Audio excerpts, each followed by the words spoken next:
گزارش ہے اکثر لوگ جوتے پہن کر طواف کر رہے ہیں، اس کا کیا حکم ہے؟ انشاءاللہ جوتے اگر پاک ہیں تو آپ بے شک جو اس سے طواف کر سکتے ہیں.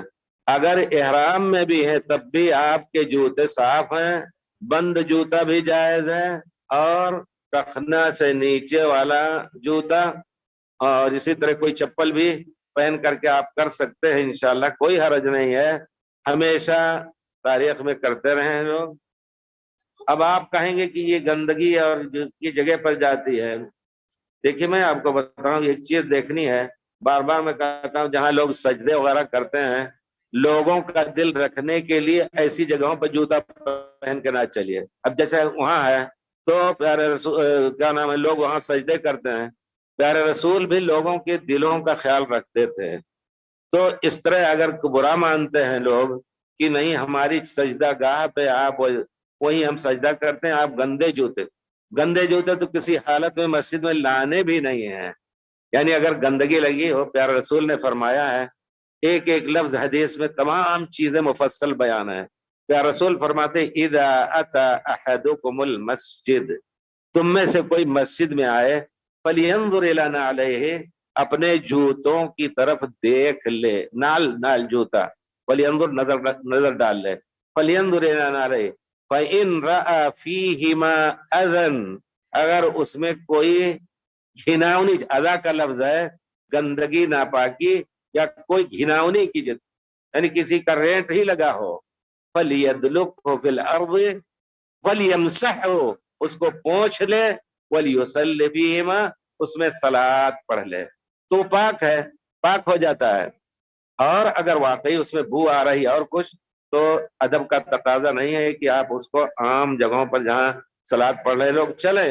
بالکل اگر اس میں شبہ ہے آپ کا کہ گندگی واقعی پیخانہ لگا ہوا ہے، کتنا رگڑیں گے صاف نہیں ہوگا، تو آج کل اللہ نے بڑی آسانی دی ہے، تھیلیاں رکھ لیں.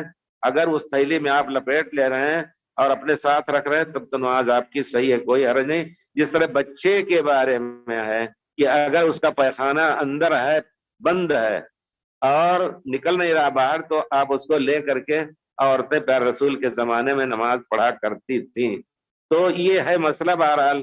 لیکن اگر واقعی ناپاکی ہے تو آپ اس کو دھو کر کے صاف کر کے پھر عام جوتے ایک ایسے رکھیں جن کو صرف طواف کے لیے آپ پہنے. اللہ نے بہت کچھ دے رکھا ہے آج کل توسع اللہ نے دے دیا ہے.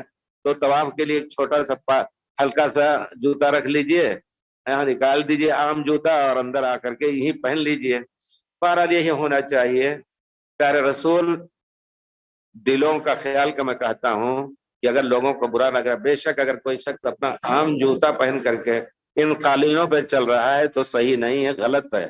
پیارے رسول صلی اللہ علیہ وسلم کہتے ہیں حضرت عائشہ سے، لولا ان قومک حدیث عہد بکفر، اگر تمہاری قوم جو ہے نئی مسلمان نہ ہوئی ہوتی، دن گزر گئے ہوتے اسلام لائے ہوئے، لنقضت الکعبۃ، کعبہ کو میں توڑ کر، اور بنیتها علی قواعد ابراہیم علیہ السلام، حضرت ابراہیم کی بنیاد پر اس کو بنا دیتا.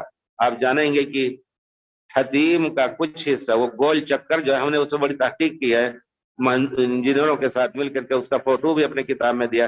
وہ جو آپ جاتے ہیں یہاں سے گھسنے کا، حتیم میں گھسنے کا ہے، ادھر سے بھی گھسنے کا ہے.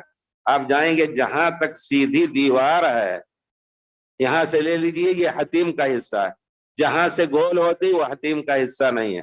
اگر کوئی شخص پڑھ رہا ہے پیچھے کے حصے میں اسی یعنی لمبائی میں جو گول حصے سے پہلے ہے، تو انشاءاللہ گویا کعبے میں نماز پڑھ رہا ہے.